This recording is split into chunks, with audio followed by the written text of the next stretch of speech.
जी students, सर्वकार अज़ीम, एक बड़ी अहम ख़बर के साथ आपके दरमियान मौजूद हैं। जैसा कि आपने थंबनेल में पढ़ा है कि 9th क्लास के तमाम बच्चे पास हैं, ये बिल्कुल ट्रू है।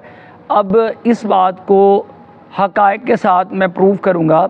असल में पहले यानी कि अगर हम 20-25 साल पीछे चले जाएं, होता ये था कि 9th क्लास में जो बच्चे आते थे वो 9th को सारा साल पढ़ते थे और सिर्फ स्कूल के अंदर एक एग्ज़ाम होता था और उसमें जो बच्चे पास होते थे उनको 10th में कर दिया जाता था।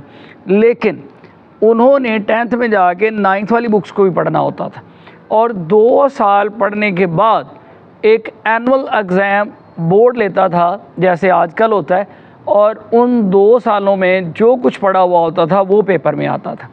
और ये वाला जो तरीका था इसको थोड़ा चेंज किया गया, थोड़ा एडवांस लेवल पे लेके आए।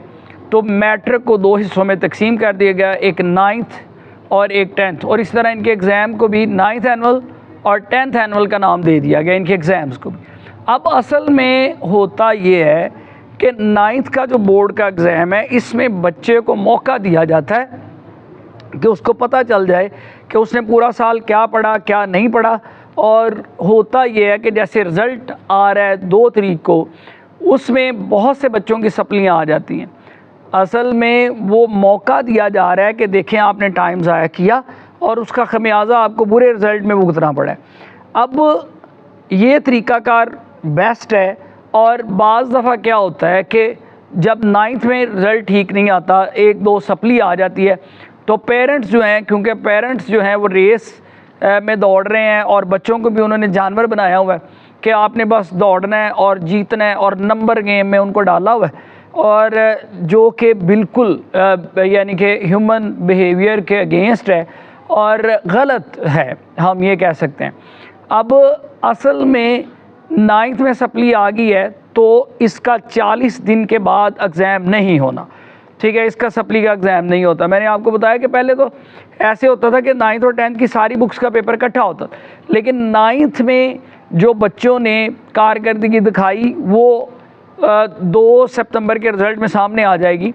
वो मौका है बच्चे को कि देखें आपने टाइम को ज़ाया किया और आपका रिज़ल्ट क्या आया, बुरा आया। अच्छे बच्चों का जिन्होंने स्टडी अच्छी की होगी उनका अच्छा भी रिज़ल्ट आएगा। अब जिनका बैड रिज़ल्ट है उनकी बात करने वाले हैं कि उनको मौका दिया गया कि आपने 10th के एग्ज़ाम के साथ, अब फ़र्ज़ करते हैं आपने 8 बुक्स का पेपर दिया लेकिन 2 में सप्ली आ गई, तो इसका मतलब ये यू आर लकी कि आपकी 6 किताबें पास हैं। अब वो नहीं आपने मैट्रिक में पढ़नी, सिर्फ 2 को आपने साथ लेके चलना है और मैट्रिक के इम्तिहान के साथ उन 2 बुक्स को क्लियर करना है। ये आसान कर दिया पैटर्न बोर्ड ने, ठीक है, आला हकाम ने, कि बच्चे जो हैं वो ईज़िली मैट्रिक को कर लें।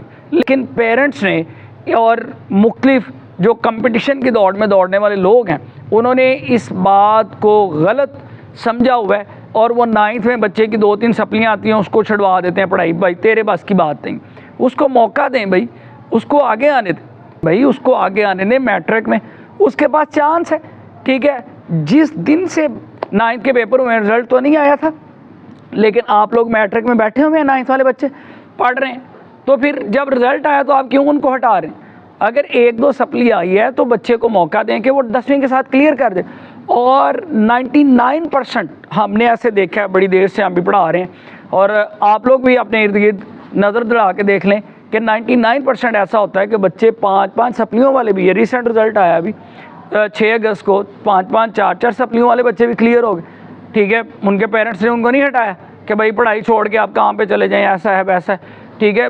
खुदारा पेरेंट्स जो मेरी बात को सुन रहे हैं, ठीक है, वो बच्चों को जानवर ना बनाएं, ठीक है। वो रेस में दौड़ रहे हैं और उन्होंने बस नंबर लेना है और जीतना है, ऐसा नहीं होता, ठीक है। बच्चों की तरबियत करें।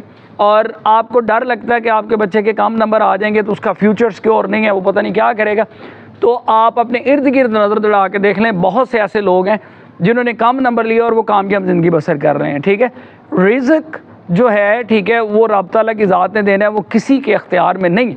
और इस बिलीव पर अपने बच्चे को अच्छी डगर पर जाने दें, ना कि इधर उधर कंपैरिजन करके आप अपने बच्चे की पढ़ाई को कॉम्प्रोमाइज़ करें और उसको छुड़वा दें और वो बेचारा पूरी ज़िंदगी पछताता रहे कि काश मेरे पेरेंट्स मुझे एक चांस देते तो मैं पास हो जाता। तो आप लोग 9th क्लास के जो बच्चे मुझे सुन रहे हैं, मैं अगेन कहूँगा कि आप लोग सारे पास हैं। अगर 1-2 सप्ली आ भी गई है तो डिसहार्ड होने की ज़रूरत नहीं है। आपके 40 दिन के बाद एग्ज़ाम नहीं होने, आपके एग्ज़ाम होने हैं मैट्रिक के साथ। आपने मैट्रिक की किताबें पढ़ रहे हैं, 1-2 जो सप्ली आ गई है 9th की, उस किताब को भी आप मैट्रिक के साथ पढ़ें और फाइनली अच्छी तैयारी करें। आपको पता चल गया कि हमने 9th में ये गलतियाँ कोताहियाँ की जिसकी वजह से सप्लियाँ आई हैं, तो उन गलती कोताहियों को दोबारा रिपीट नहीं करना और अपने आप को बेहतर करना है ताकि मैट्रिक के रिज़ल्ट वाले दिन आपको मायूसी का सामना ना करना पड़े। Good luck, thank you. इस वीडियो को शेयर करें, चैनल को सब्सक्राइब करें।